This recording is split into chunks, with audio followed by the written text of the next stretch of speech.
Good morning, student. It's me, Shakina ma'am. Now, in previous classes, I'm explaining you the story about Lalach ka Phal. Lalach ka Phal, the story about a person who is greedy. एक इंसान जो बहुत ही लालची रहता है और उसके लालच का क्या नतीजा होता है, आज हम लोग ये कहानी मुकम्मल करेंगे। तो पहले क्लास में हमने आपको बताया था कि ये एक दो बहन रहती है, जिसमें बड़ी बहन की शादी ज़मींदार से होती है, फिर छोटी बहन की शादी किसान से होती है। उसे ताना मारती है एज यूजुअल जैसे होता है।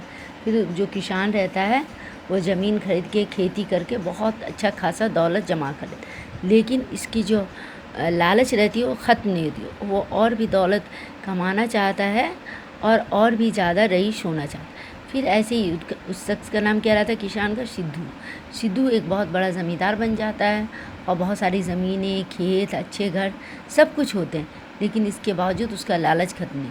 तो सिद्धू एक रास्ते से गुज़र रहा था जहाँ देखा बहुत सारी ज़मीन है, दूर दूर तक ज़मीन ही। तो वहाँ एक शख्स से पूछा, भाई यह ज़मीन की क्या कीमत है? उसने मुस्कुराते हुए कहा, चलिए सरदार के पास। सरदार के पास गए तो सरदार ने बताया, देखो यह ज़मीन की एक दिन की 1000 रुपये। तो मतलब ये कि एक दिन में आप यहाँ से जितना दूर भाग सको उतनी ज़मीन आपकी हो जाएगी। बस एक शर्त है। शर्त क्या है? जहाँ से आप दौड़ना शुरू करें सूरज ढलने से पहले वहाँ तक आप वापस आ जाएं। सिद्धू बहुत खुश होता है कि एक दिन में मैं बहुत कम चलूँगा तो भी 40 मील से 1.5 एकड़ से बहुत ज़्यादा चल लूँगा, बहुत ज़्यादा ही ज़मीन में हासिल कर।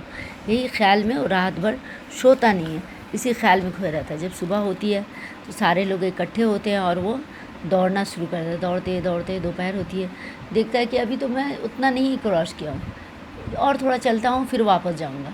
फिर ऐसे ही करते करते बहुत दूर निकल जाता है। फिर जब वापस आने, लालच उसकी ख़त्म नहीं होती, सोचा और थोड़ा पानी पीने के बाद और एनर्जी आ गई और थोड़ा, लेकिन at the end of the story ये होती है, जब वो वापस आते हैं तो उसका कलेजा फेफड़ा सब फूल जाता है और आते आते आते सूरज ढलने से पहले वो तो मंजिल तक जहाँ उसे आना था वहाँ नहीं आ सकता।